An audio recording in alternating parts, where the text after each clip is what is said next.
coming up with an explanation, clarification on it.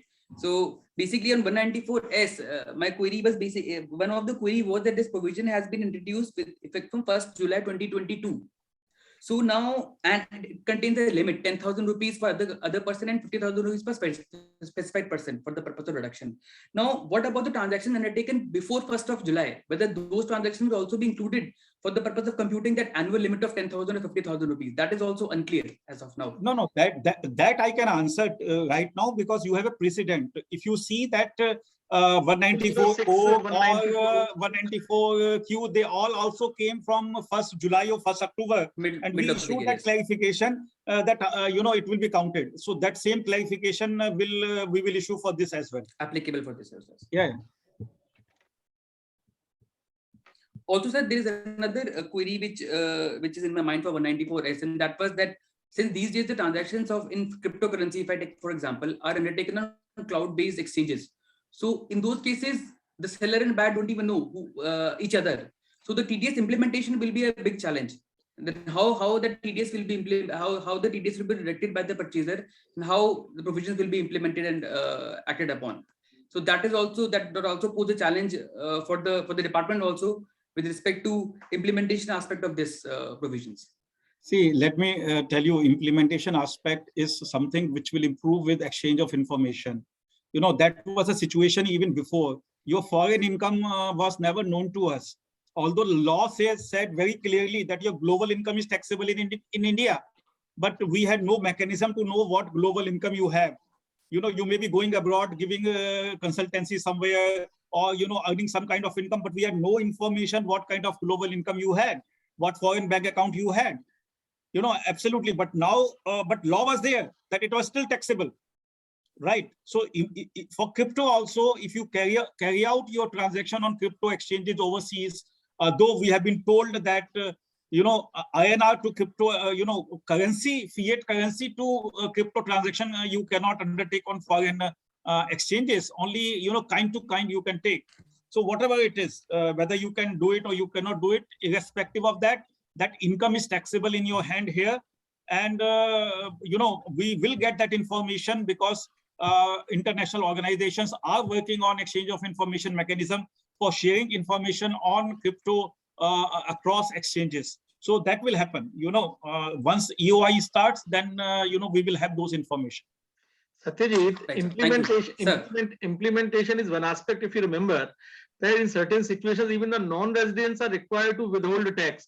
Now, how to get it administered? Now, that is something different. But then the taxability or the withholding obligation, they do not obliterate or go disappear. Yes. So that is what the master said. Yes. I understand. And for 56, should we now take up charitable? Already.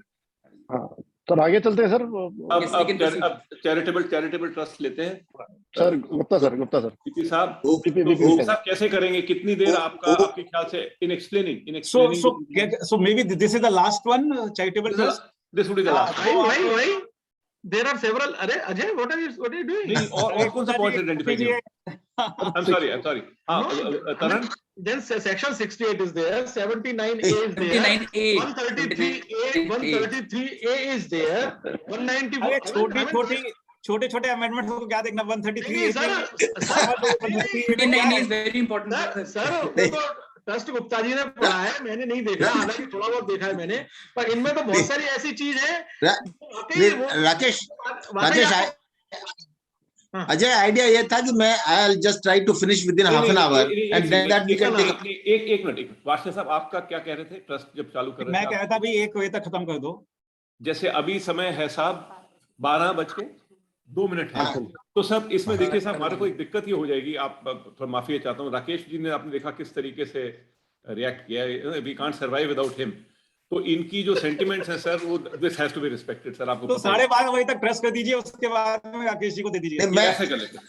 Ajay, मैं I'll try to finish within half an hour. हम एक काम और कर सकते हैं कि 20 minute लगा लेते हैं. ये बाकी जो 68 वगैरह में जो और बाकी प्रोविजन है, in fact we can hand this over straight away to Rakesh ji कि 20 मिनट्स के अंदर ही सारा खत्म कर लेते हैं. Rakesh ji, we will not have any coordinator in between. You just quickly go through the salient provisions जो आपको डिस्टर्ब करती हैं. आपको डिस्टर्ब करती हैं तो सबको डिस्टर्ब करती हैं, उसमें कोई डाउट ही नहीं है.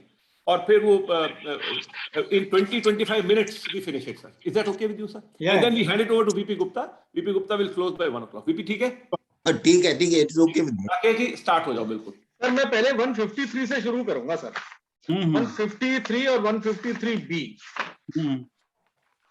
ये सर इस अमेंडमेंट को लाने का पर्पस क्या है, जबकि सर्च के केसेस में now date of search has become irrelevant insofar as the limitation is concerned। जैसे मैं ये देख रहा हूं क्लॉज है ये 48 का क्लॉज F इन एक्सप्लेनेशन 1 क्या क्या निकलेगा।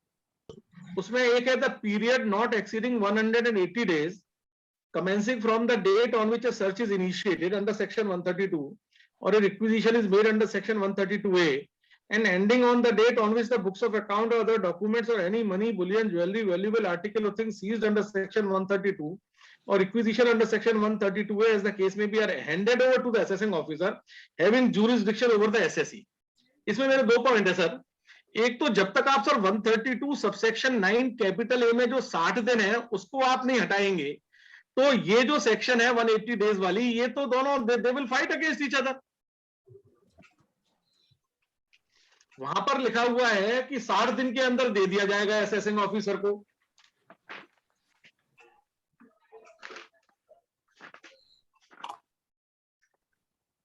One 132(9 capital A.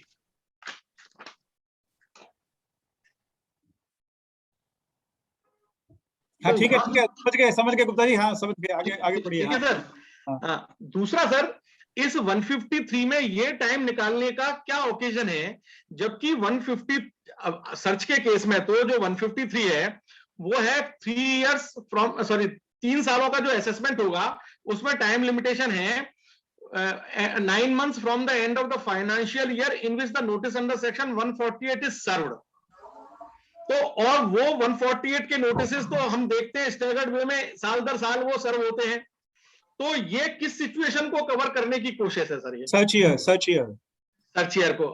तो अच्छा कि जो सर्च ईयर है उस केस में इसका मतलब ये है कि जो सर्च ईयर है उसको कवर करने की कोशिश है, या सर्च ईयर में यदि कोई पुराने साल के भी असेसमेंट चल रहे हैं नॉर्मल सर्च ईयर जो फाइनेंशियल ईयर 20-21 का सर्च ईयर 15 तारीख को तो आप रिटर्न फाइल करेंगे और 31 को मुझे असेसमेंट करना पड़ेगा।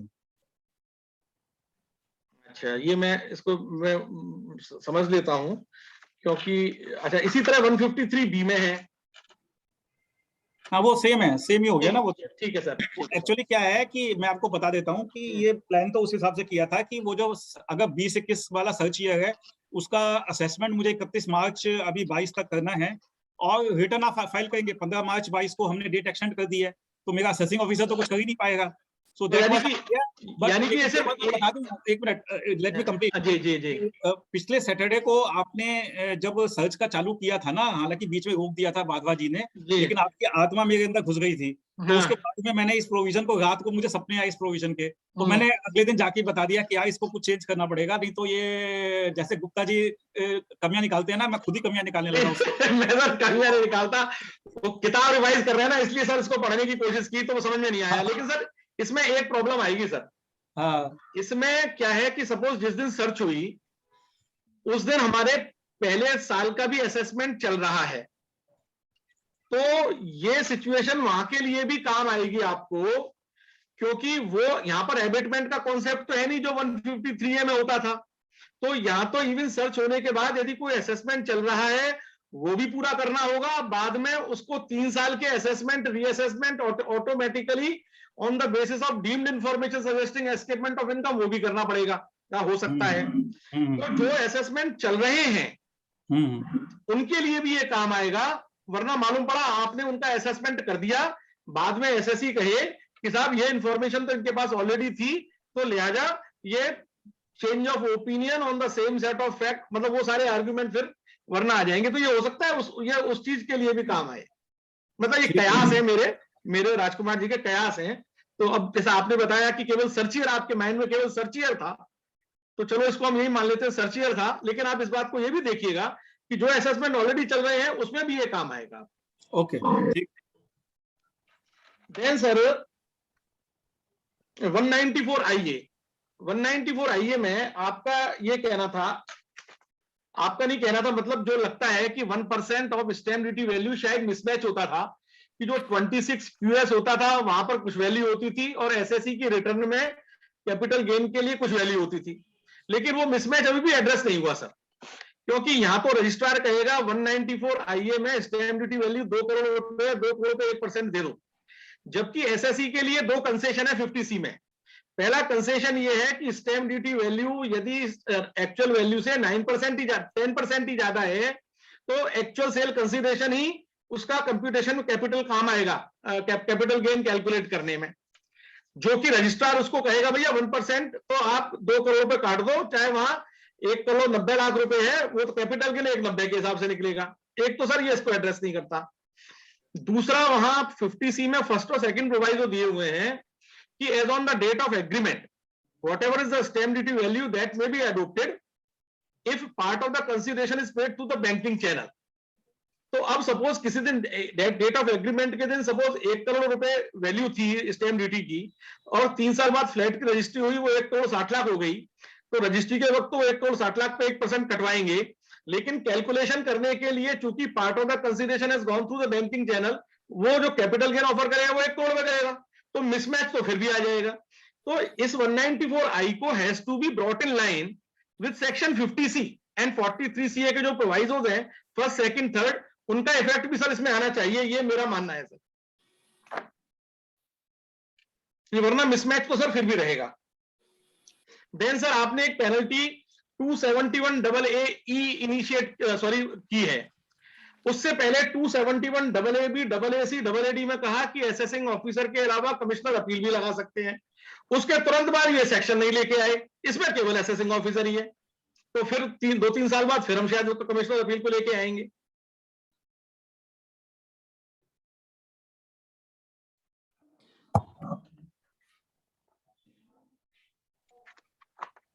Then sir 68 में, now kindly see the way it has been worded so comprehensively, consists of loan or borrowing. Now loan or borrowing may be from even banks, so will that be expected from the banks to explain the nature and source at its end? So अच्छा, share capital के लिए और share premium के लिए जो proviso लाए थे finance act 2012 से, वहां पर था क्लोजली हेल्ड कंपनी होगी और शेयर कैपिटल शेयर प्रीमियम समझ में आती है कि भाई क्लोजली हेल्ड कंपनी यदि शेयर कैपिटल रिसीव कर रही है तो वो लोग जानकार होंगे, लेकिन यहाँ लोन और बोरोइंग्स, इसमें एक्सेप्शन जैसे सर सेक्शन 269 ST में है या सेक्शन 269 SS में है, उस तरह के एक्सेप्शंस यहाँ इनकॉर्पोरेट करने पड़ेंगे सर, ये मतलब मेरा अमल मानना है सर। ये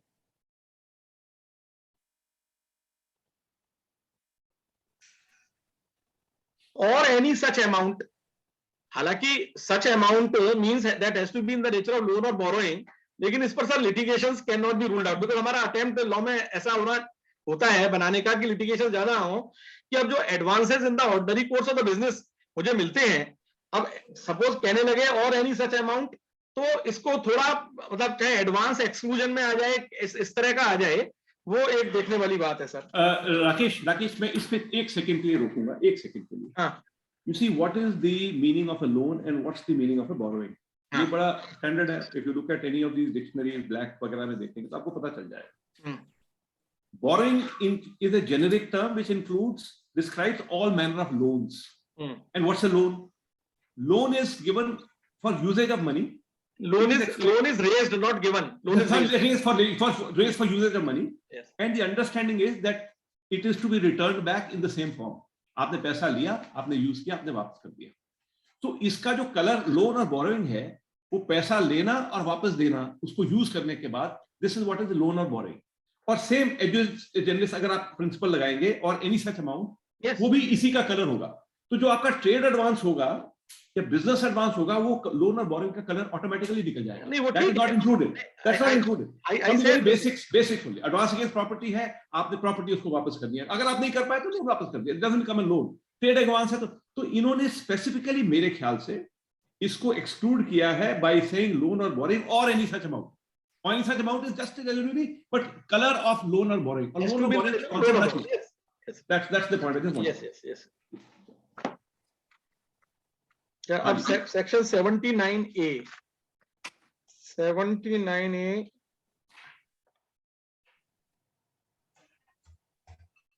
specific head income already 115% is not.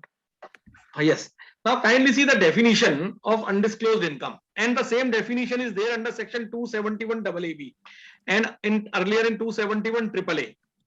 Now, sir, this clause, kindly see clause A, that which has not been recorded on or before the date of search or acquisition or survey, as the case may be, in the books of account or the documents maintained in the normal course relating to such previous year. Sir, now there may not be necessary that everybody is required to maintain books of account. Like suppose if a company is searched and so is a top CEO who is a salaried employee, now he is not required to maintain books of account. So sir, isko is tarah se in a omnibus, and that is creating a lot of problem while when it comes to imposition of penalty in 271 AAB. दूसरा sir जो clause B है, ये sir if you remember 271(1)(c के explanation 5 में भी होता था, 271 AAA में भी था, 271 AA में भी, और यहाँ पे भी आ गया, but which has not been disclosed to the principal chief commissioner or chief commissioner, principal commissioner. Sir ये किस प्रोविजन में होता है सर ये disclosure?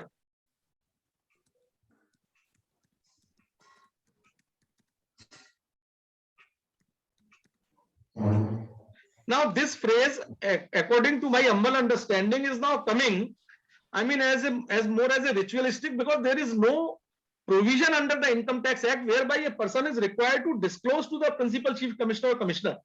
Of course, under the several disclosure scheme which has come. Now, whether that is intended to be covered, but then nothing is clear.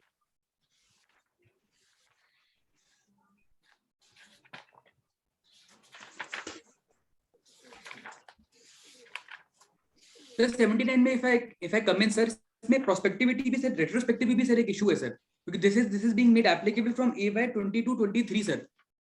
तो financial जो भी transaction financial year 21-22 में हुआ है सर, वो भी इसमें कवर कर देते हैं. तो फॉर एग्जांपल एक आदमी पे सर्च होती है सर, और सर्च में वो कुछ सरेंडर करता है business receipt, keeping in mind the existing provision जो है कि आपको ब्रॉड फॉरवर्ड अगर लॉसेस पड़े तो उनका बेनिफिट मिल जाएगा. अब उसने सरेंडर कर दिया था थर्ड पार्टी के सामने, अब ये अमेंडमेंट आ गया and now his surrender is effectively bad, क्योंकि अब उसको उस पर टैक्स पे करना पड़ता है, उसको सेट ऑफ नहीं मिलेगा ब्रॉड फॉरवर्ड लॉसेस का. That 115 BBE also was that way in a retroactive. Sir, Ordinance was brought on 15th December 2016. SSEs who have already declared income during the course of survey, now all of a sudden they found that they have to pay 78% effective tax rate. So maybe the sovereign, the legislature can do that. The retroactive and retrospective also they can do. Now this is retroactive. So according to me, though whether it should be done or not, that is a question, but then it can be done. सामान मेरे छोड़ा है sir. तो अब इसमें साहब से पूछना है ना, वाक्य साहब से, आपके पॉइंट सब जो है एड्रेस करें कि अभी खत्म होने वाला है. सर ये तो करते ही है ना सर. एक सर जो सेक्शन 170 और 170A में जो अमेंडमेंट लाए हैं और उसके बारे में कहीं कोई चर्चा नहीं हो रही, क्या वो स्पाइस इंफोटेनमेंट और मारुति सुजुकी, बिकॉज मेमोरेंडम में ट्राइब्यूनल के ऑर्डर तक तो मेंशन कर दिए कि हम किसको हम टेक केयर करना चाहते हैं, लेकिन 170 जो लाए हैं मेरे हिसाब से वो मारुति सुजुकी सुप्रीम कोर्ट को करने के लिए लाए हैं, तो उसके बारे में कोई उल्लेख नहीं है. तो सर इस बारे में क्या मतलब वो है, मैं रिक्वेस्ट करना चाहता था सर आप कि जो प्रीडिसीजर कंपनी पर, जो एमलगमेटिंग कंपनी पर जो असेसमेंट ऑर्डर्स होते थे, तो उन सिचुएशंस को टेक केयर करने के लिए कहा, ये मेमोरेंडम से यही निकल के आ रहा है. ये मेरा सर अभिप्राय. एक चीज 170A में वास्ते साहब एक चीज प्लीज उसको देख लीजिए. You have covered the case of amalgamation, whereas if we talk about the case of demerger, there is a resulting company and there is an existing company. So in case of demerger, probably आपको language थोड़ी सी change करनी पड़ेगी, because in case of demerger, the resulting company is still in existence. Whereas if you literally read the language of business reorganization, you are saying in every case of reorganization, we will catch the successor. So probably you will have to amend it. It's my submission that in case of demerger, थोड़ी सी language change करनी पड़ेगी. So I'll submit that, sir. Sir एक lighter note पे एक बात कहूंगा कि section 40 में आपने कैलकाटा डिसीजन तो ले लिया, लाइटर नोट पे कह रहा हूं सर मैं, और उससे पहले चंडीगढ़ बेंच का डिसीजन था जिसमें मेरी वाइफ पार्टी थी, ऑथर थी, वो नहीं लिया सर आपने। चलो अगली बार से ध्यान रखेंगे राकेश, अब ठीक है, आगे से बता दिया करना। आप मुझे भेज दिए, बता- आप मुझे ना भेज दीजिए कीजिए। थ्रू प्रॉपर चैनल्स बार के थ्रू भेज दिया करिएगा कि जो वहां से ऑर्डर हम बता देते हैं। चलिए ठीक है सर, मेरे यही पॉइंट थे सर। सर कुछ कहेंगे? हाँ, सो देखिए, बिल्कुल 194 IA के दो इश्यूज हैं कि सेक्शन 50 के जो सेफ हार्बर है या जो एग्रीमेंट अर्लियर वाला इशू है, तो वो मिसमैच होगा, विच इज करेक्ट कि वो मिसमैच होगा। अब वो हमको मिसमैच दूर करना है या एडमिनिस्ट्रेटिवली हैंडल करना है, वो हम उसको एग्जामिन कर लेंगे। 271 में हाँ सही बात कही है कि अगर असेसिंग ऑफिसर है तो CIT अपील भी होना चाहिए, तो we will also look into this is a good suggestion, thank you for that. 68 के अंदर लोन्स एंड बोरोइंग के अंदर again suggestions has been made कि probably we need to look at the exceptions that have been provided in 269 ST and SS, all that we will surely look into that. Purpose 68 का यही है कि जो shell companies में हम सब जानते हैं कि ऐसा होता है, और ये भी आपका fear factor है, which is correct, fear factor could be misused by the administration also. Genuine cases may get hit, which is not the intention, that genuine cases should not get hit. So that we fully appreciate, and whether legislatively we need to correct that, or whether administratively we have to ensure that genuine cases should not get hit. So that is a good suggestion. Advances के ऊपर तो बादवा जी ने बता ही दिया है कि basically that is not covered under loans and borrowing, and I agree with his views on that aspect. 79A के अंदर Gupta ji correctly noticed that it was based on 271AA. If there are some disturbance, बहुत disturbance है Ajay sir. Ahuja जी क्या management है? आहूजा जी आप ये कराओ ना, ठीक करो ना। Vinod can only do it. Vinod सबको यार कर दो म्यूट। राकेश देखा कैसे किस तरीके से हम आगे अपनी अथॉरिटी डेलीगेट करते हैं। मैंने आहूजा जी को कह दिया, आहूजा जी ने विनोद को कह दिया, वो चलती रहेगी बात। लेकिन प्रॉब्लम है कि सॉल्व हो नहीं सकती। There has to be some self regulation. The gentleman who is speaking doesn't know कि वो रख के क्या कर रहे हैं। He is not even listening to what is happening, but he still kept it on an unmute and disturbing everybody. That's not fair. That shows he's not even interested in what is going on. अभी भी देखो चल रहा है, वो motorcycle चल रही है उनकी। Yes sir, yes sir, please. हाँ, so ये जो undisclosed income sir, undisclosed income। हाँ, जो 79A के अंदर बिल्कुल सही कहा आपने, 271AA से हमने अनडिस्क्लोज इनकम की डेफिनेशन बोरो की है, और उसमें जो इशू हैं जो आपने बताए हैं, जो कैपिटल A के अंदर इशू है कि not everyone required to maintain books of account, frankly speaking, it was not in my knowledge, but you have brought it here. That's a very good feedback. So we will look into this. We will speak with the, I think we can also see who is this person who is not mute. Ajay Wadhwa sir आप अब mute हो गए हैं। मैं तो इतना डर गया हूं कि मैं रखना ही नहीं चाहता इसको अनम्यूट पे। आई थिंक मालव गोस्वामी का खुला हुआ है, ITAT बार वालों का भी खुला हुआ है। पहले तो इसी को एड्रेस करते हैं sir. Malav Goswami I think needs to put it on mute. चलो कर लिया सर। सर आई थिंक हो गया मेरे ख्याल से। We been able to identify the person. Sir so बिल्कुल, I mean we will speak with our investigation colleague. ये बहुत मतलब जो पॉइंट डॉक्टर गुप्ता ने रेज किया है कि that there is an issue in 271AA as well, so we will surely discuss it, and thank you for that suggestion. And similarly capital B, I mean frankly speaking, we just borrowed it from 271AA that why chief 27011C explanation 5 से आ रहा है sir ये। हाँ, उसको तो गए हुए ही बहुत साल हो गए। हाँ, मतलब वो ठीक है, मतलब वहां से 271AA में आया और यहाँ से इसमें आया, तो whether it has been disclosed to the chief commissioner or probably capital B, I'm saying capital B. Ji. So वो हो सकता है कि मतलब probably that must be the intention. Frankly speaking, I mean I must admit, we just copied it, and I won't be able to give you exact explanation that ठीक है why sir, ठीक है that sir. particular line is there. But as you said, that could be the possible answer, that a disclosure to the chief commissioner or commissioner could be under various amnesty scheme or something like that. So that could be possible. Yeah, this is some HP. HP is speaking right now. HP, हाँ, HP. कोई HP है? HP को mute करो. Vinod, HP. मैंने अभी देख लिया. कर रहा हूँ साहब. HP.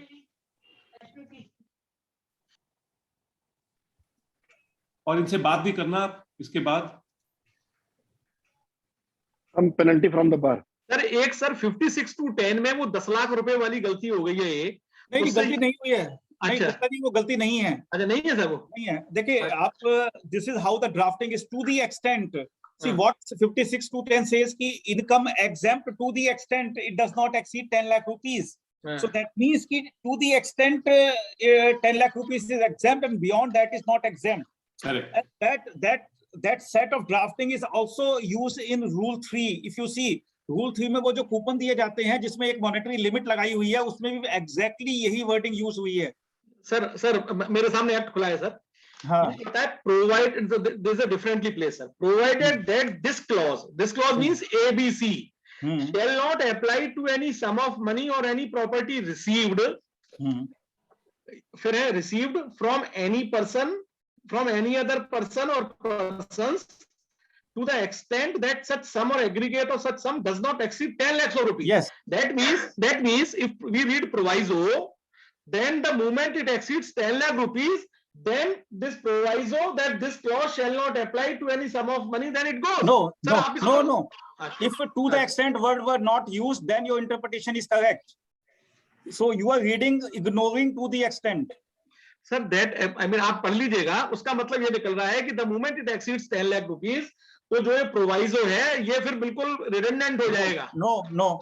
आप मतलब ये अगर to the extent की जगह if लिखा होता, then your interpretation was right. चलिए सर, ठीक है. ठीक है सर. वैसे वाशे साहब, you have contributed immensely to his book. He should share some revenue with you. और राकेश साहब, आपने सब बता के अपनी बुक का मतलब अब हमें पढ़ने की जरूरत क्या, हमें तो सारी बुक का ही पता चल गया. But thank you so much. I think we have been able to finish it within the time allotted. It is 12:26. एक सर्वे में सर 133 है सर. जब टोला आया था उसमें सर बहुत ये कहा गया था कि अब हम सर्वे के स्कोप को हम बहुत नैरो कर रहे हैं, केवल इन्वेस्टिगेशन और टीडीएस वाले लोग ही होंगे जो डीजीआईटी इन्वेस्टिगेशन और चीफ कमिश्नर टीडीएस के सबऑर्डिनेट होंगे, केवल वही लोग कर सकेंगे.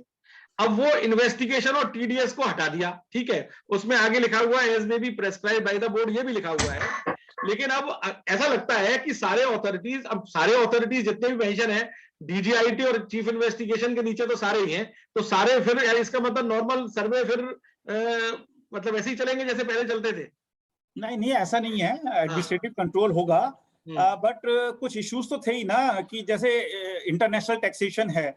अब इंटरनेशनल टैक्सेशन वाला इन्वेस्टिगेशन के थ्रू जाएगा तब सर्वे होगा, तो it was probably it was an issue. And उसके लिए क्या हम अमेंड करें लॉ को, या फिर कोई दिक्कत आए फिर अमेंड करें लॉ को? तो इसलिए ये है कि भैया सीबीडीटी को पावर दे दी गई है, so that it is better managed. But CBDT also will follow the policy of the government of India. So CBDT will not give that authority to somebody to whom government of India does not want to give. Okay. Now I understood. Excellent. Chalo, VP साहब, अब you have it is not, you don't have up to 1, you have another 15 minutes, क्योंकि फिर then we would want वार्षे साहब ने 1 बजे निकलना है, so we have to respect his commitment. नहीं, I'll try to do that. इसी वैसे नहीं करिए. मेरे को पूरा भरोसा है कि वार्षणे सर ने 1 बजे कहा होगा, 1:15 तक सवा बजे तक तो नहीं, आप एक ही लेके चलिए. नहीं, see, sir, what there are a lot of amendments in regard to charitable trusts. So what I have done, I have prepared a note where because most of the many people would not have even gone through the provisions. So briefly, I will be just telling you what the provision though in the note I have described. And you will share the note. VP yes, I'll just try to share the note. And then I have also listed out the issues in regard to each of the matter there. So I'll try to proceed on that basis, sir. I'll try to share the.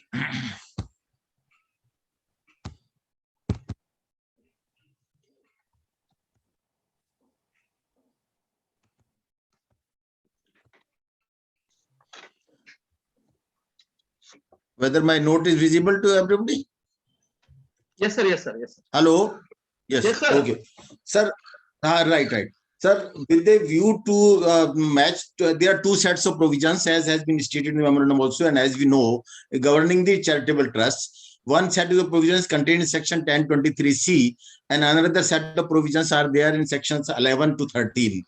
So there have been certain inconsistencies in the two set of provisions. So with a view, the finance bill has made certain amendments, and the purpose they have described like that to ensuring their effective and monitoring implementation, bringing consistency in the provisions of the two exemptions, and providing clarity in taxation in certain circumstances. That has been the objectives of all the amendments which have been made.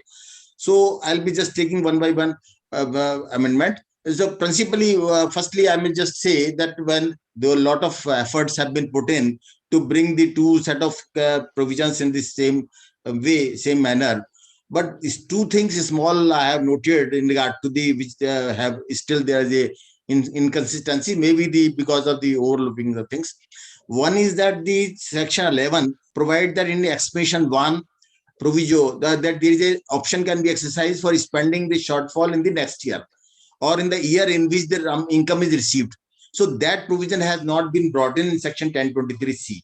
One point is that in regard to the matching of the two things. And another point is that, which is again, I suppose that there is a mistake, that in section 253, which is governing the appeal to the tribunal, when the approval or registration is cancelled, it is appealable only in the context of section 12 AB is there, but section 1023C consent provision has not been properly added there. So that is the two things I just noted, that because of they have not been matched. So there is one point. Then another amendment, which I'll just go each of the amendments which have been done.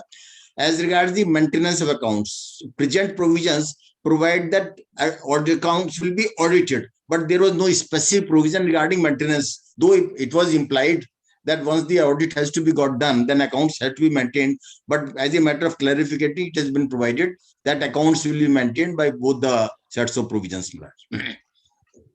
Now, filing of return of income. So there was a specific provision that section when the charitable trust governing section 11, they are required to file the return in the subsection 4 of section 139. And similarly, the other set of provisions governing by 1023C, they are required to file the return under 139 4C. But consequences relating to 139 4C were not there in the respective provisions. So that amendment has been made to bring the consequences that if return is not filed, then consequences will be there, disallowance on non-application. Then most important thing, what has been done regarding the power of cancellation. Power of cancellation presently have been a limited way. इसमें जो point है एक दो वो ले लें sir इसको इसी वक्त. किस में अकाउंट्स वाले में जो आपने अभी तक बोला सर उसमें. ओके. अच्छा, एक तो सर ट्राइब्यूनल के पास अपील की पावर है 1023C वाले, ये ऑलरेडी है क्लॉज एफ में सर 253 में सर. तो हो सकता है वो मिस मतलब तो if it is there that is okay. Number 1. Number दूसरा सर ना, बुक्स ऑफ अकाउंट हमारे सेक्शन 44AA में दो सबसेक्शन है, सबसेक्शन 1 और 2. 1 कहता है प्रोफेशनल, सबसेक्शन 2 दुनिया जहां के लिए है, बिजनेस वालों के लिए और प्रोफेशन के लिए, बिजनेस वालों के लिए. आज सर 1961 से लेके बाद 2022 में है, केवल अभी तक प्रोफेशनल्स के लिए क्या बुक रखी जाएंगी, कहां रखी जाएंगी, कितने साल की रखी जाएंगी बताया है, जबकि बिजनेस वालों के लिए आज तक नहीं बताया. अब हम ये पावर और ले रहे हैं इसमें. तो सर मेरा मतलब ये है कि ये ट्रस्ट में इतना डिस्ट्रस्ट क्यों है सर? ये जिस हिसाब से इसमें हर साल सर, कोई साल ऐसा नहीं होता जब, अब सर आप देखिए 1023C में 24 प्रोवाइजो हो गए सर. कोर्ट में आर्ग्यू करना पड़ता है, हमको गिनने पड़ते हैं लिटरली वहां पर कि sir my not kindly C 11th proviso 1 2 3 4 इस तरह करके करने पड़ते, तो सर उनको हम नंबरिंग नहीं कर सकते। Right right, Rakesh is perfectly right. मैंने पहले भी कहा था कि अगर इतने प्रोवाइजो हो गए हैं तो उसका रीजन ये है कि 23 itself is a clause in the section 10. If it was a subsection, then it was possible for us to insert further subsections. But because it is a clause, then you either have to put explanation or you have to put proviso. Now that is something which can be removed by the redrafting of the new act. That can be, these things can be cured, or we have tried to bring 10, 23C and 11 at par with each other, so that tomorrow you will say यार हटा ही दो 10, 23C को। Sir मैं sir वही कहने वाला था, आपने जो बात कही हटाने वाली, इन दोनों के लिए नया, दोनों को हटा के एक प्रोविजन बना देते जिसमें अरे भैया अभी हम कर देते तो हल्ला मस्ता, अभी दोनों को एक पार पे लाने दो ना, और जब एक पार पे आ जाएंगे तब लोग कहेंगे चलो अच्छा किया हटा दिया यार, ये बहुत अच्छा किया, तब ये कहेंगे। अगर पहले हटा देते तो कहते हैं ये क्या कर दिया, इससे देखो ये होता था वो होता था। तो एडेप्टेबिलिटी है सर, इसका मतलब नहीं सर, आपने बिल्कुल ठीक कहा। मेरा भी यही कहना था कि दो सेट ऑफ प्रोविजन जो हमने रखे हुए हैं इनका कोई पर्पस मतलब सर्व नहीं कर रहे हैं। हम सीधा इसमें भी हम क्लॉजेज जो 4, 5, 6, 6A को डिलीट करके ऑटोमेटिकली सेक्शन 11 में कवर्ड हो जाते हैं। सारे ट्रस्ट ऑटोमेटिकली कवर्ड हैं ही 11 में। तो ये सारे जो 23 प्रोविजन हमने ये सारे we could have deleted by just eliminating, but you rightly said that should be done. In fact, there is no point in having the two set of provisions separately which are there. So that is very important, right, sir? Sir, now the another very important point is that regarding cancellation of approval or registration, sir. Sir, the last year also this issue was because this provision has come last year when the new registration or review after 5 years and all that was it come, and there is a power of cancellation was at that time in a limited way. Now those powers are being widened. Sir, one principal issue in regard to this arises that whether the power of cancellation should at all be there or should be desirable, because every year when the assessment is done, then assessing officer has the power to assess my income if I am violating something, and commissioner as per the new regime obviously has a review power after 5 years or 3 years when the application goes to him. He can always look into my objectives and all that. And in fact, I'll come to the specific issues. This power will raise a lot of practical problems, in fact. So, but before coming to that, the provision as such, the power commissioner has the power to cancel the registration or the approval when either he notices an occurrence of a specified violation or he receives a reference from the assessing officer under section 143(3). Then, or thirdly, the case is selected by the risk management strategy. Then the commissioner will assume the power of the considering whether they should be cancelled or not. And after this he notice violation or reference received, then commissioner will call for such documents or information from the trust or make such inquiry as he thinks fit, then pass the order either cancelling the registration or for passing the order in writing refusing to cancel. Sir, while he cancelling, this is very important, that it says that he will cancel for such previous year and all subsequent previous year. Once the cancellation is there, then it will not be it will be relevant for the future years also, sir. So that is another thing. Then there is an explanation, is there is a procedural that all pending application will be considered on this. Sir, one point at this stage, sir. एक minute Rakesh, मैं इसको note कर लो। नहीं, इस point को let me complete this point, then we can let him finish. Then specific violation has been defined in the explanation, which means that the trust has applied any income for the objects other than for which it was established, or trust has become for the income from the profits and gains of business which is not incidental to the attainment of its objectives, or the books of accounts are not maintained in respect of business which is incidental to the attainment of the business, or activities of the trust is not genuine or is not being carried out in accordance with the objects or the conditions, or the trust or fund has not complied with the requirement of any other law which are there in force or in direction, decree, etc., etc., or that has attained the finality or that is not disputed. Now,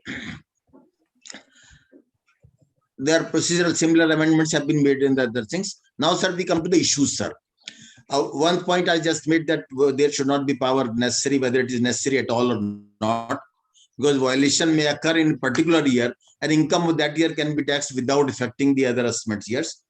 Now, sir, another point is that in case the commission has passed a cancellation order, it will be for that previous year and subsequent year.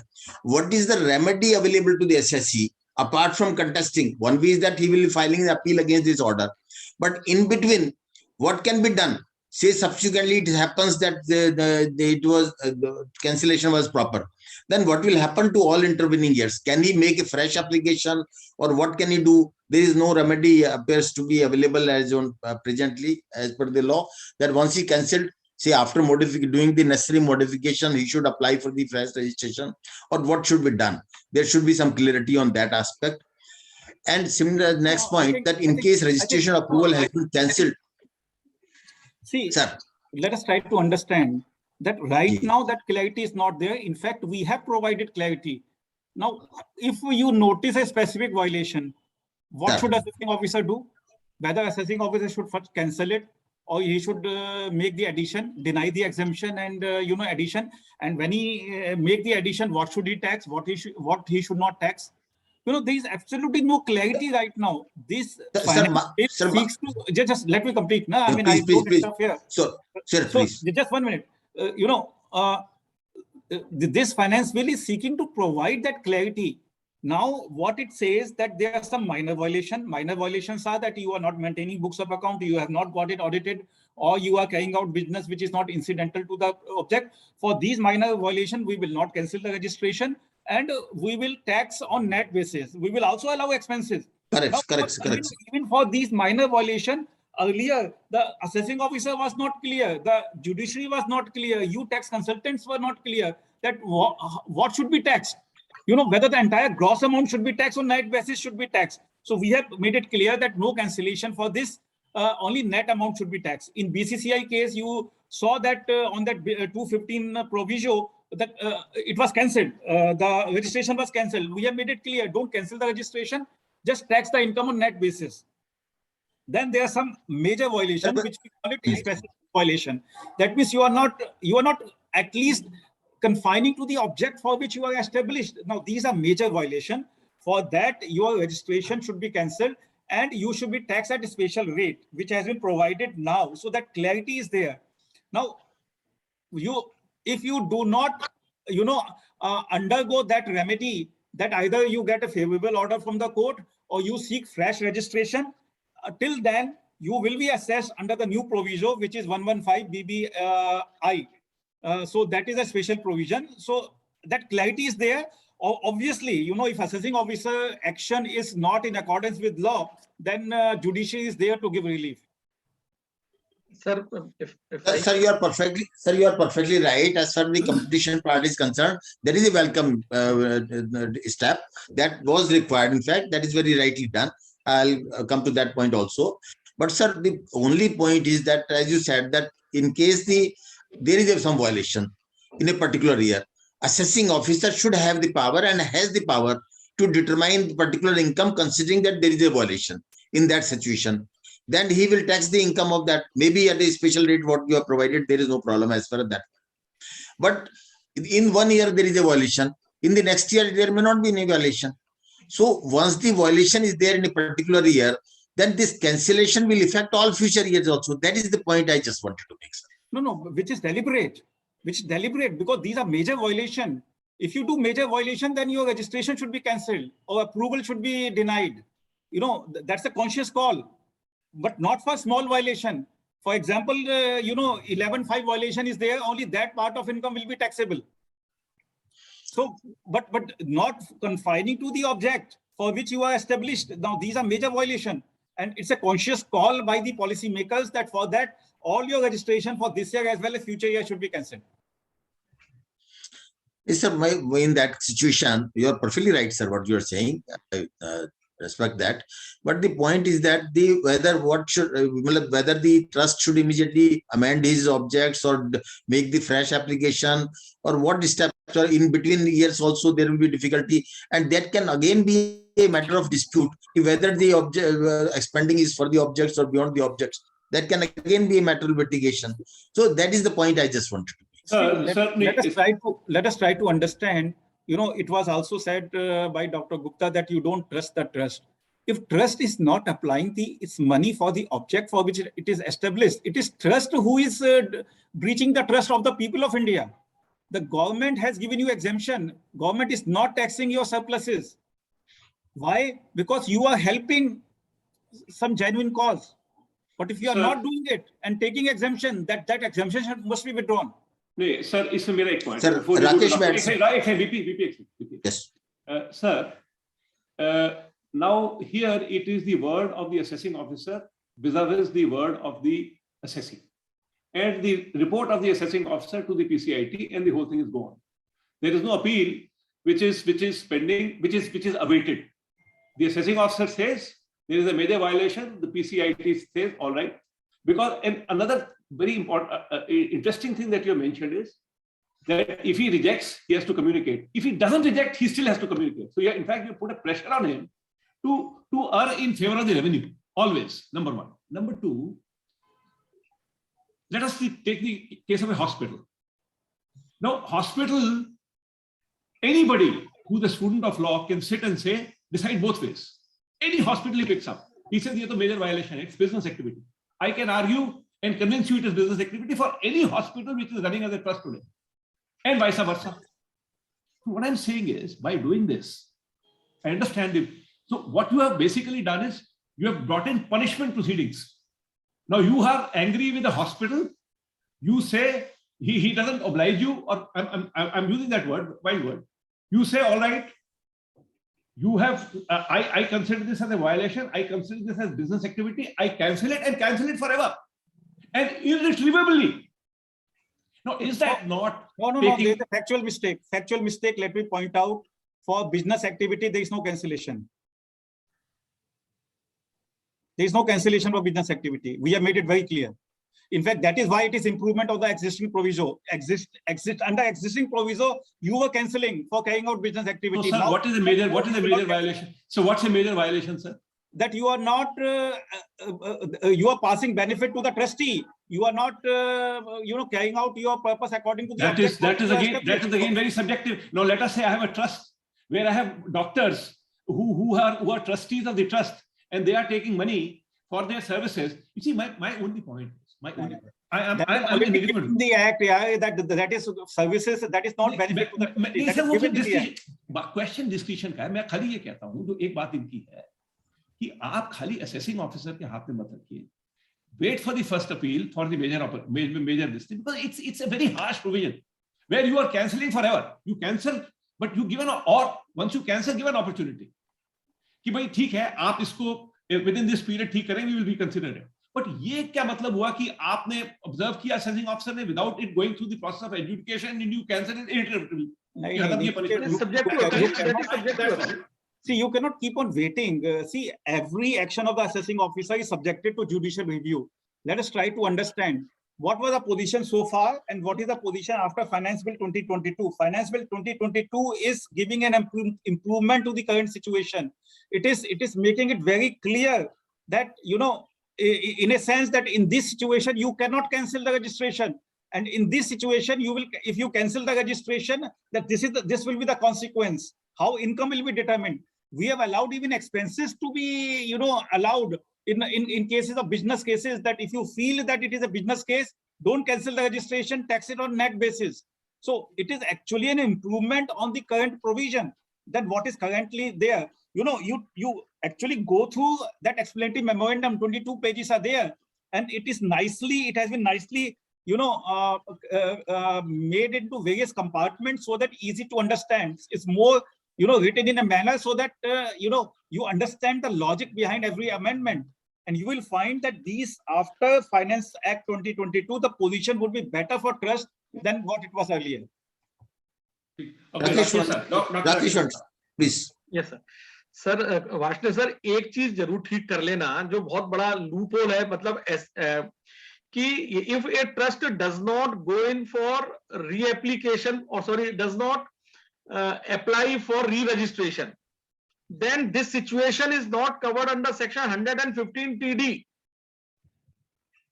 because that speaks of cancellation or which renders itself not being, I mean the language, Eligible. because I have seen it. So kindly see, if a trust purposely does not go in for re-registration and later on 115 TD, I mean, can be avoided, that cannot be the purpose. That seems to be the drafting error, sir. Number Thank one. you. Thank you. Yes. Number two, and this error is coming from several years, sir. Right. Then sir, kindly see, I mean, जो VP Gupta sir ने जो अभी बताया है कि 3 चीजें हैं, one or more specified violations during the previous year, और a reference is received from the assessing officer, और तीसरा selected in accordance with risk management strategy. तो प्रिंसिपल कमिश्नर को क्या करना होगा, केवल स्पेसिफाइड वायलेशंस के बारे में ही अपॉर्चुनिटी देनी होगी सर।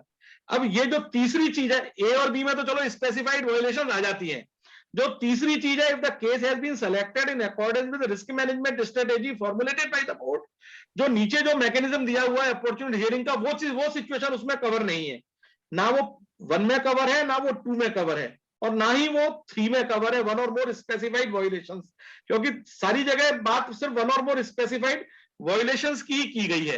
तो सर इसको ठीक करने की आवश्यकता है, वरना कोई पीसीआईटी कहेगा मैं तो सिर्फ स्पेसिफाइड वायलेशंस के बारे में ही पूछूंगा और उसी के बारे में अपॉर्चुनिटी दूंगा, मेरे पास यदि कोई रिस्क मैनेजमेंट स्ट्रेटेजी के जरिए कुछ चाहिए मैं आपको कन्फ्रंट कराऊंगा, तो वो सिचुएशन ना हो, ऐसा सर देख लीजिएगा। देन सर एक्सप्लेनेशन में इसके नीचे जो स्पेसिफाइड वायलेशन के मतलब है, उसमें जो सेकंड है, द ट्रस्ट और institution has income from profits and gains of business which is not incidental to the attainment of its objectives or separate books of account are not maintained.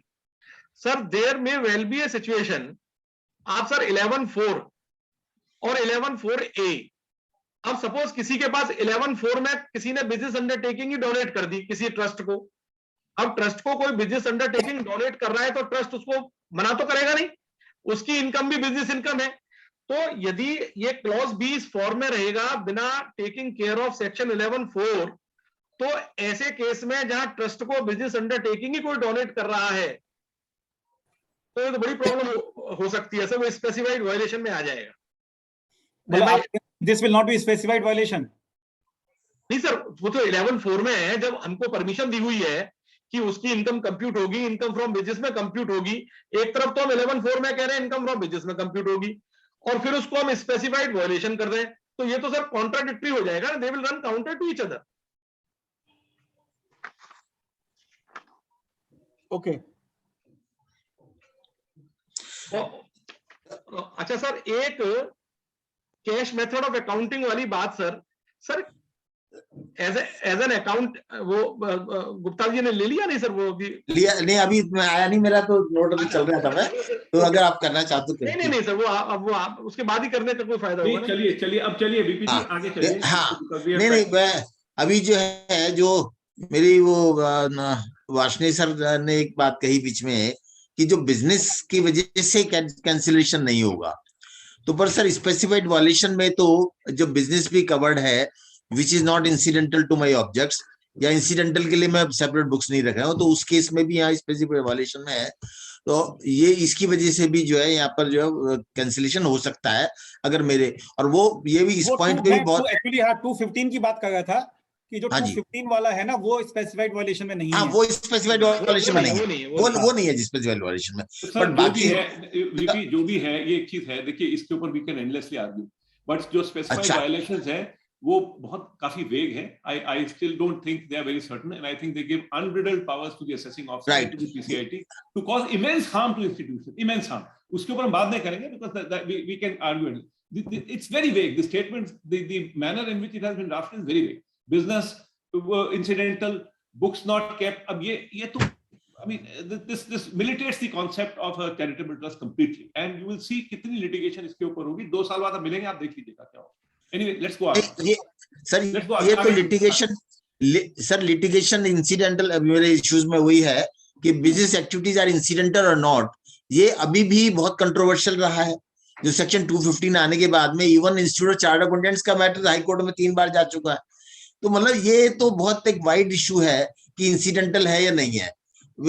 Hospital के case में मैंने खुद handle किया कि hospital के case में chemist shop वो कहते हैं कि इंसिडेंटल नहीं है, ये सेपरेट बिजनेस है, लाइक दैट। तो अच्छा, इसी तरह से दूसरी इसमें clause separate books of accounts are not maintained, separate books of accounts भी जो है, मतलब इन सब चीज पॉइंट्स पे क्लैरिफिकेशन की जरूरत है। नहीं तो सर ये प्रिंसिपल जो CIT आज आप किसी भी हॉस्पिटल में जाएं जिसको मिली हुई है एग्जेम्पशन भी, वहां पर you will even find toy shops, you will find eateries, you will find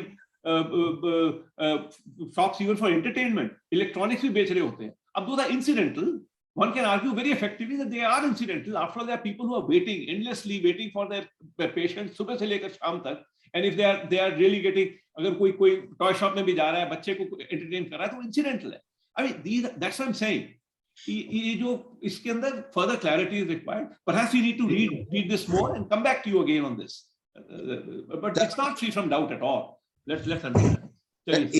इसी तरह से meaning of maintaining separate books of accounts में भी बहुत इशू है। अगर मान लो जैसे केमिस्ट शॉप से ही मुझे कमीशन आता है हॉस्पिटल को सिर्फ, तो कमीशन का मैंने एक लेजर अकाउंट बनाया हुआ है, हर महीने मेरे पे स्टेटमेंट आ जाता है, उसमें एंटर कर लेता हूँ। अब आपको इंसिडेंटल तो है, but you are not maintain separate books of accounts. तो मतलब बहुत सारे इसमें एंडलेस जो है, क्योंकि कैंसिलेशन का इम्प्लीकेशन अब इसकी सीरियस है, क्योंकि कैंसिलेशन हो सकता है। पहले इम्प्लीकेशन वो सीरियस नहीं थी, उसकी लिटिगेट आप 1 साल में कर रहे हैं, या जो है उसको इंप्रूवमेंट कर लेंगे, जो भी मॉडिफाई कर लेंगे, बट नाउ क्योंकि कैंसिलेशन है इम्पैक्ट इसका, इसलिए जो है अब एक्टिविटी जेन्युइन है नहीं है, वो सब ये सारे लिटिगेशंस में आ जाएंगे। ये मतलब आगे बढ़िए, टाइम कम हो अच्छा, गया। अब इसमें जैसे ये वॉलंटरी डॉन कंट्रीब्यूशन का, जिसे जस्ट ए प्रोसीजरल थिंग की गुरुद्वारा वगैरह का एक्यूमुलेशन ऑफ इनकम में दोनों प्रोविजंस हैं उनको इन लाइन कर दिया। जो एक इसमें इनकंसिस्टेंसी रही है वो मैंने ऑलरेडी पॉइंट आउट कर दिया है। अच्छा, अब ये unreasonable benefit to the trustees और स्पेसिफाइड पर्संस, अब ये इतनी वेग टर्म है सर, अभी भी मतलब जो है इसमें जो होता है डिस्प्यूट होता रहता है कि भाई किस तरह स्पेसिफाइड पर्सन को, क्योंकि रीजनेबलनेस या एक्सेसिव एक्सपेंसेस का कोई मापदंड तो कोई है नहीं, तो इसके लिए कोई गाइडलाइंस, क्योंकि अभी इसकी इम्प्लीकेशन जो है जिस तरह से प्रोविजन आए हैं, इसका जो है स्पेशल रेट पे टैक्स होगा और वो जो सब होगा, तो कोई गाइडलाइंस चाहिए कि भाई किस तरह से उसको डिटरमाइन करेगा असिस्टिंग ऑफिसर, क्योंकि अनरीजनेबल और एक्सेसिव तो किसी भी केस में बात आ सकती है कि वो अनरीजनेबल है, एक्सेसिव है, नहीं है। अच्छा, फिर ये 50,000 की इसमें 13(3) में जो लिमिट है 50,000 one is considered to be specified person, ये 1995 में हुई थी। अब 50,000 किसी आदमी ने मतलब कंट्रीब्यूशन की हुई है और हुई कम द स्पेसिफाइड पर्सन, तो वो उसमें लिमिट को भी जो इसमें कंसिडर किया जा सकता है।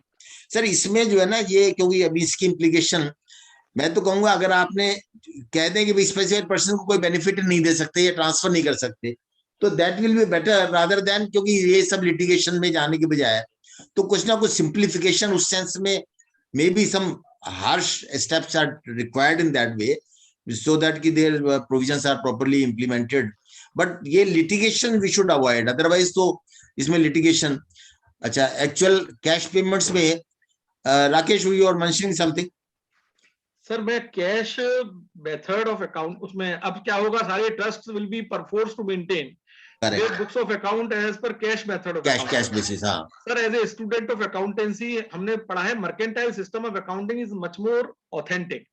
और ऐसा नहीं होता कि कोई ट्रस्ट के यहाँ कोई आदमी लाइबिलिटी क्रिएट कर ले और वो हमेशा के लिए पड़ी रहे, ऐसा देखने में नहीं आया। हो सकता है आपके यहाँ कोई इंटेलिजेंस इनपुट्स इस तरह के हों।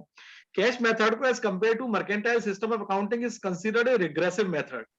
तो अब ये इसको परफोर्स करना और फोर्स करना कि वो कैश मेथड पर, वरना एप्लीकेशन नहीं मिलेगा, तो मेरे हिसाब से ये एक indirect method of probably going to one rudimentary system of accounting. Gupta sir, I'll just like to add, because traditionally trust के basis of accounts जो fund based accounting में बनते हैं, so probably that is what the department has in his mind, that to convert it into a cash basis। जो अगर आप शुरू से accounts ही fund basis बना रहे हो, that's probably in the mind of the department। अब सैलरी सपोज वो एक्रूअल मतलब 31 मार्च को हम प्रोवाइड करते, बोले जब तक पे नहीं होगा तब तक एप्लीकेशन नहीं मानेंगे। तो मैं उस, अब बैंक के एफडी पे सपोज इंटरेस्ट है, अब वो इंटरेस्ट वहीं की वहीं वो हो जाता है, तो अब वो भी तो फिर वो कैसे अप्लाई होगा वो? मेरे ख्याल से कैश बेसिस तो जनरली फॉलो करते हैं ट्रस्ट, और उसमें अब जैसे सैलरी मान लो मार्च की नेक्स्ट में अप्रैल में कर देंगे तो वो एक वही सिस्टम बन जाएगा। ठीक है, तो हाँ, that should not be major issue. In fact वो एक तो सिस्टम तो एक फॉलो करना पड़ेगा। सर, वाशिर साहब एक रिक्वेस्ट बस मेरा था, जैसे वीपी सर ने इससे पहले वाला जो पॉइंट लिया था फॉर 13 वॉयलेशन, जैसे 197 में सर्टिफिकेट सिस्टम होता है, for trust also you can think of sub certification that for trustees जो पेमेंट्स हो रही हैं to what extent they are reasonable, there can be some advance certificate which the assessing officer और the PCIT can issue valid for next 5 years, that is वो उसमें litigation कम कर देगा थोड़ा सा, that's my suggestion. Sir next issue ये जो है जो that's a good point, that's a good point. Yeah, sure.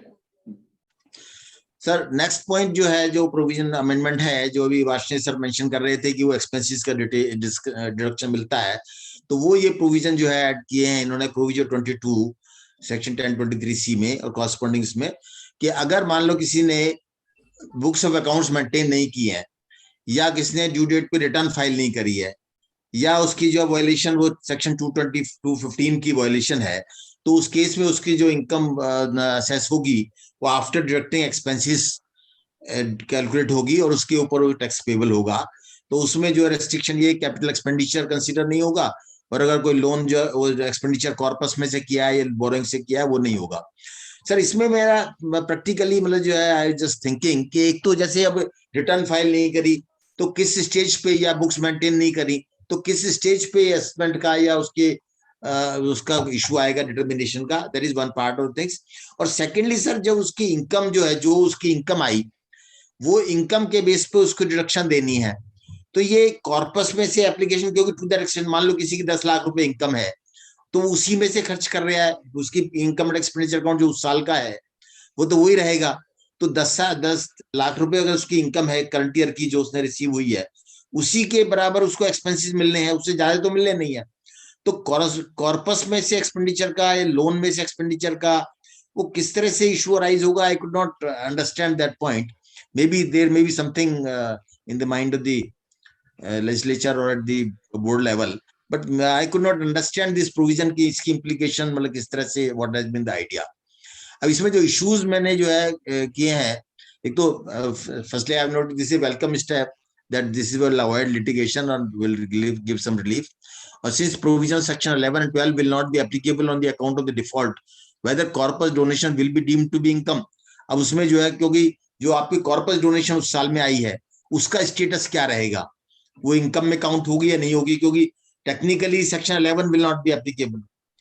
तो ये जो है इसका जो इम्प्लीकेशन है या किस तरह से प्रोविजन इफेक्ट दिया जाएगा, क्योंकि उसमें जो है वो है then deduction of the expense will be, जो मैंने अभी कहा कि वो इनकम तक रहेगा तो उसका कैसे रहेगा। और सिंस अच्छा दूसरा ट्रस्ट को अगर दूसरी वो डोनेशन उसने किसी दूसरे ट्रस्ट को दे दी तो वो तो अल्टीमेटली तो चैरिटेबल ऑब्जेक्ट्स के लिए चला गया पैसा, क्योंकि उसकी दूसरे की इनकम आ गई, तो उसको अगर कंसीडर इसमें किया जा सकता है। मैं आपको अभी जवाब दे देता हूँ, देखिए सर प्लीज। वो तो उसी साल में होगा ना जिस साल के अंदर आपने बुक्स ऑफ अकाउंट मेंटेन नहीं किया, जिस साल के अंदर ऑडिट नहीं किया, जिस साल में रिटर्न फाइल नहीं किया, उसी साल की इनकम होगी। जी जी। और उस साल में आपने सही कहा है कि जो कॉर्पस डोनेशन उस साल में आएगा वो इनकम मानी जाएगी, और आप जो दूसरे ट्रस्ट को दे रहे हैं वो एक्सपेंस इसलिए नहीं माना जाएगा because just like your normal if when you give donation to somebody else, that is not your expenditure, so it is in line with that. And from earlier year corpus and earlier year loans and borrowing, if from that you are incurring an expenditure, because earlier year it was not your income, so this expenditure will also not be counted. So that is the philosophy behind it. हाँ नहीं वो बिल्कुल ठीक है sir, that I understood, पर मैं practically उसकी जरूरत ही नहीं होगी ना जी, क्योंकि एक्सपेंडिचर जो होगा वो तो करंट ईयर की इनकम से ही होएगा। ठीक है, but that's all right. Right. Sir, then there is a provision which you also referred 115 BBI regarding the special rate, कि the income will be taxable at the special rate of 30%. अब special rate for this special income for this purpose has been defined to mean when there is the amount has been accumulated, but there is a violation. This is not allowable as a accumulation because of default of not filing return relevant form or any other reason. Then there is a deemed to be income in expression 4 provision 3rd on account of violation of option for exercising spending in the following year. वो वाली जो 11 के case में जो next year की spending है उसकी violation हो गई, या violation of the condition of investment की वायलेशन हो गई, तो उसमें इन्वेस्टमेंट अगर स्पेसिफाइड मोड में नहीं है तो भी उसमें आएगा, या उसमें जो है डीम्ड इनकम अंडर सेक्शन मतलब बेनिफिट्स देने की 13(1)(c) में वो इसमें इनकम में आ जाएगा, या spending outside India, that is defined as a specified income which will be taxable at the rate of special rate of 30%। Sir now इसमें जो इशू लगता है इन माय हम्बल ओपिनियन कि एक तो ये प्रोविजन एक तरह से हार्श हो गया, क्योंकि कई चीजें जैसे अगर मान लो जो इन्वेस्टमेंट है वो ठीक है, investment should be in specified mode, but sometimes it में हैपन कि अब जैसे मान लो कोई भी एसिड फॉर्म में रिसीट हुई, तो कई बार वो provision provides that with in next 1 year that should be converted in the specified mode, but sometime there may be default in that, so उसकी implication जो है एक तरह से, या कई बार जो है accumulation के लिए फॉर्म भरने से रह जाते हैं, it happens many case। अभी पीछे जो है सीबीडीटी ने स्पेशल सर्कुलर इशू करके कई साल के लिए रिलैक्सेशन दिया इन चीजों में जो है, तो अनइंटेंशनल डिफॉल्ट्स कई बार हो सकती हैं कि वो फॉर्म नहीं भरा गया या कोई और वायलेशन हो गया, या तो ये प्रोविजन उस सेंस में काफी जो है हार्श उसमें लगता है। फिर जो स्पेंडिंग हो गई उसने किसी वजह से जैसे बेनिफिट दे दिया या पेमेंट हो गया और ने डिटरमाइन किया कि नहीं जी ये अनरीजनेबल, तो एक्चुअली तो ट्रस्ट ने तो ऑलरेडी स्पेंडिंग तो हो चुकी है, उसके ऊपर जो 30% टैक्स देना है वो टैक्स वो कहां से देगा, मतलब बहुत सारे ट्रस्ट में almost income is equal to the expenditure, और उसके पास अपने फंड्स मान लो नहीं है, अगर 30% टैक्स है तो वो नेक्स्ट ईयर की इनकम से देगा, और नेक्स्ट ईयर की इनकम में whether this will be considered to be deductible expenditure application or not, that will be another where there is no clarity in that। और अगर ये एप्लीकेशन नहीं माना जाता तो उसका नेक्स्ट ईयर में ऑटोमेटिकली 85% वो कैसे खर्च कर पाएगा, तो that appears to be some practical difficulty in this. अच्छा, इसके अलावा 30% टैक्स तो देना ही देना है, फिर जो है सेक्शन आपका 271 AEE जो लगाया है कि वायलेशन जब हुई तो फर्स्ट ईयर में वायलेशन में equivalent to the amount of that violation उसको पेनल्टी देनी है, और सब्सिक्वेंट वायलेशन में डबल देना है। तो जो मैं बात उसमें ऊपर 30% एडिशनल देना पड़ रहा है, उसको पेनल्टी और वो देने का पैसा कहां से आएगा, मैनी सिचुएशन देयर में प्रॉब्लम, और अगर नेक्स्ट ईयर से देता है तो वो स्पेंडिंग का नेक्स्ट ईयर का, और whether this will consider to be application और not application, that is what provisions are okay if you see from principal point of view, there needs to be proper adherence to the objectives and purpose of the trust, but the practical problem appears to be there, how the provisions will function in that way, and this may be result to be harsh provision in regard to many cases। ये penalty के लिए मैंने जो बात कही वो जो नीचे लिखी इसमें, अब इसमें सेक्शन 115 TD जो पहले एक वन सेट ऑफ प्रोविजंस के लिए एप्लीकेबल था, अब ये दोनों सेट ऑफ प्रोविजंस के लिए एप्लीकेबल हो गया है, वो ठीक है, principally that is okay, but इसमें जो इश्यूज अराइज होते हैं, जैसे अभी बीच में राकेश भी मेंशन कर रहे थे कि जो उसने अप्लाई नहीं किया या फ्रेश एप्लीकेशन रजिस्ट्रेशन उसको नहीं दिया, तो वो भी उसमें आएगा, नॉन क्वालिफाइड में बन जाएगा, और नॉन क्वालिफाइड में होने से उसका जो ये टैक्सेबल बन जाता है इनकम एक्विजिशन में। तो अब इसमें इशू अराइज होता है, इन केस रजिस्ट्रेशन और approval has been cancelled and matter is pending in appeal, what will be the status of the trust in between and whether accrued income will become taxable, that is one issue. मतलब वो litigation में है, ये तो कहता है जिस साल में उसकी कैंसिल हो गया उसके अक्रीड इनकम बन गई और टैक्सेबल हो गया, तो provision doesn't provide for that situation. Then aforesaid issue will also arise in case where application of the renewal और रजिस्ट्रेशन इज रिजेक्टेड, उसको रिजेक्शन के against one can go in the appeal, तो उसमें क्या status रहेगा in between में। Then in case there is an unintentional default और delay in applying for renewal और रजिस्ट्रेशन और approval, what will be the status. अब एक ट्रस्ट का रजिस्ट्रेशन है, उसको विद इन 3 months अप्लाई करना है, 3 महीने में नहीं किया उसने, बाद में उसको याद आया कि भी नहीं किया मैंने, तो एक तो चीज है कि रजिस्ट्रेशन नहीं है, उसे 1 साल की इम्प्लीकेशन हो, बट इसमें तो पूरी इनकम उसकी एक्रीड इनकम बन के उसको टैक्सेबिलिटी का इम्प्लीकेशन हो जाएगा। Then in case trust has modified its objects and dispute arises that modification was not in conformity with the conditions for registration, what will be the status of the trust in between? So ये सब जो issues इसमें arise होंगे, तो इन पे सब clarification या जो भी clarity आप ठीक समझें, that should be, so that is what I just तो ये want. आप मुझे भेज दीजिएगा, we will examine it and we will see what best can be done, so you can send it to me on WhatsApp. Right, अभी गुप्ता जी का कुछ है सर, राकेश दो इम्पोर्टेंट पॉइंट है, मुझे रात सोते में ध्यान आए सर। हाँ हाँ सर, एक तो 139(8)A में, क्या कौन सा 139(8)A 139(8)A में एक चीज रह गई कि सपोज किसी ने रिटर्न भर दी, टैक्स पे कर दिया, और इट इज फाउंड कि अरे वो तो कर ही नहीं सकता था, 13 रेस्ट्रिक्शंस हैं, उसमें से कोई ना कोई रेस्ट्रिक्शन हिट कर गई उसे, तो सर ये टैक्स के रिफंड के बारे में कुछ भी नहीं है कि क्या है वो टैक्स, क्योंकि वीडीआईएस वीएस वगैरह में तो लिखते हैं कि any tax which has been paid percent to this scheme will not be refund. तो सर लेकिन यहां तो ऐसा नहीं होना चाहिए सर, एक तो ये सर। दूसरा sir, under black money act, if an income is declared in the return, foreign income is declared in the return under section 139, तो उसमें 8A वाली इनकम को भी सर आप ले लें, तो कम से कम लोग ना, जो यदि कोई फॉरेन इनकम है किसी की of a resident, income from a source located outside India, तो वो इंक्लूड कर लें, जिससे कि वो ब्लैक मनी से बाहर हो जाए जब आप इतनी छूट दे रहे हैं उनको। हाँ, डिपार्टमेंट यदि 1991 में इंफॉर्मेशन ले आता है तो बात अलग है, लेकिन उससे पहले यदि वो एसएससी 139(8A) में यदि कोई अपने आप ही रिटर्न में इनकम दिखला देता है, तो ब्लैक मनी में भी सर करस्पॉन्डिंग अमेंडमेंट की आवश्यकता है, ऐसा हमारा सोचना है सर। ये दो चीजें थी सर। ठीक है। ऑन द बैलेंस इशू एक मेरा भी था, 194R में जो आप नया सेक्शन लेकर आए हैं फॉर पैरेलल टू 28(4) बेनिफिट और परक्यूजिट व्हिच इज टैक्सेबल, उस पे टीडीएस कटना है। उसमें सब अगर वो मनी में होता तो 28(4) भी अप्लाई नहीं करता। Now since it is not on account of money, your benefit और परक्यूजिट 28(4) में जैसे डिफाइंड है, द कोर्ट्स हैव इंटरप्रेटेड, अगर वो मनी होता तो सेक्शन वैसे नहीं लगना था, but it is benefit of perquisite other than money. उसमें प्लीज वैल्यूएशन स्पेसिफाई कर दें कि what are the valuation rules. There is the amendment is totally silent that on account of, जैसे for example I get a car on account of my professional fees, what is the value of that car जिसमें वो TDS काटेगा, client काटेगा। Second, whether there is a grossing up on that or not, it's totally silent right now. Probably some amendment or some clarification needs to come over there. ठीक है।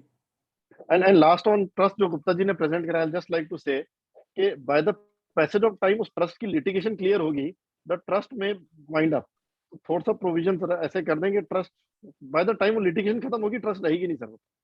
ऐसे ऐसे मतलब provisions are intended in a right direction, but till the time that litigation ends up, probably irreparable damage will happen to that trust. Gupta ji अपना number मुझे भेज दीजिएगा sir. ठीक है जी, मैं कोई सपने आए तो मुझे बता दीजिएगा। अच्छा, मुझसे कह रहे हैं डॉक्टर राकेश गुप्ता। अच्छा सर, ठीक है, मैं भेज दूंगा सर, लेकिन आपका नंबर तो मेरे पास नहीं है, मैं ईफा वाले उस पर डाल दूंगा। अरे भेज देंगे, आपको नंबर दे देंगे यार, तो उसकी चिंता ना करिए, आपको नंबर सब हिसाब के मिल जाएंगे। और सर, और आपसे कृपा करके हाथ जोड़ के ये विनती है कि आप इनको कांटेक्ट ना करिए, ये लिटिगेशन थोड़ी बहुत जो है चल रही है, चलने दीजिए। आपने काफी हमारा नुकसान कर दिया है पिछले 2 दिनों में गुप्ता जी, हमने देख लिया है, लेकिन अब आप इनसे टच में मत रहिए भाई साहब। अरे अभी तरनदीप सिंह तो कह रहे हैं कि यार जब तक ट्रस्ट का लिटिगेशन चलेगा बेचारा खत्म हो जाएगा यार। तो सर लोग, तरनदीप अंदर से खुश है सर, लोगों को बताने के लिए कर रहा है, ठीक है। आप ऐसे ही चलने दीजिए सर, कोई अमेंडमेंट मत करिएगा। अंदर से अजय सर कह रहे हैं कि आप गुप्ता जी से बात करेंगे तो बार को रॉयल्टी मिलनी चाहिए। बट साहब एक चीज है, before of course we hand over for vote of thanks sir, you are amazing really. आपकी जो डेप्थ है और आपकी जो अंडरस्टैंडिंग, इतने सारे सेक्शन, हर सेक्शन का concept, really it's amazing, it's very commendable, and how perceptive and how quick you are is really brilliant, really brilliant. RS will handle this situation, how to appreciate sir, वो आप कर लेना, तो भल्ला साहब की बात करने के लिए सर, बस just give us two minutes sir. RS take over please. Thank you sir. We missed GC Srivastav sir today, he is not well. Just wanted to place his services on record, and I request Anil Bhalla ji to propose a vote of thanks. Anil, are you there? Thank you, RS. Thank you very much. I'm preempting because everybody's in a rush, so I cut you out. But thank you. This has been a most informative and useful session. And thank you, Satyajit, Tarandeep, Rakesh ji, VP ji, and Salil Kapoor ji. And above all, I think thank you, Mr. Varshini. I just to repeat what Ajay said, I think you are a master in this, and the best part is you're so receptive. You take on board everything which is which you understand and which has been brought out in this session, and I'm sure you will be able to work out and come out with a final version which is much useful for everybody. And thank you, ITAT Bar Association, Ajay and RS and everybody else for organizing this. Thank you again, and best wishes to all. Thank you, Anilji. May I request everybody to unmute and clap and give a standing ovation to Varshney Saab. Everybody unmute. Unmute करो, अब unmute कर लो भाई सब. अब unmute कर लो भाई, सबको unmute. Thank you so much. Thank you. And sir, we will send you this video for you. ये हमारी पूरी YouTube कंप्लीट करके कॉम्प्रिहेंसिव करके भेजेंगे सर. तो आपको इनके सपने की जरूरत नहीं है सर, आप इसी को सुन लीजिएगा जब आपको दिक्कत जरूरत है. Thank you, Varshney ji. Thank you very much. Thank you very much, sir. And lunch is due, sir. Lunch is due. Thank you. Thanks to everyone. Thank you, Varshney Saab. Thank you. Thank you, sir.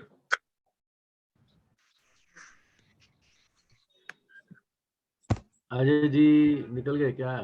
क्या हाल है RS? PP क्या हाल है? Very good. बढ़िया. जी sir वो हाँ तो जी. Bank मेरे को बोल आपको इनवाइट नहीं कर पाए चाय पे as usual stuff, but we must have some kind of a small get together in future when things are better, so that at least we can meet physically, hopefully for the next circle. मुझे लगा कि राजीव कह रहा है as treasurer मैं अपनी तरफ से सबको कुछ कुछ कूपन्स भेज रहा हूँ.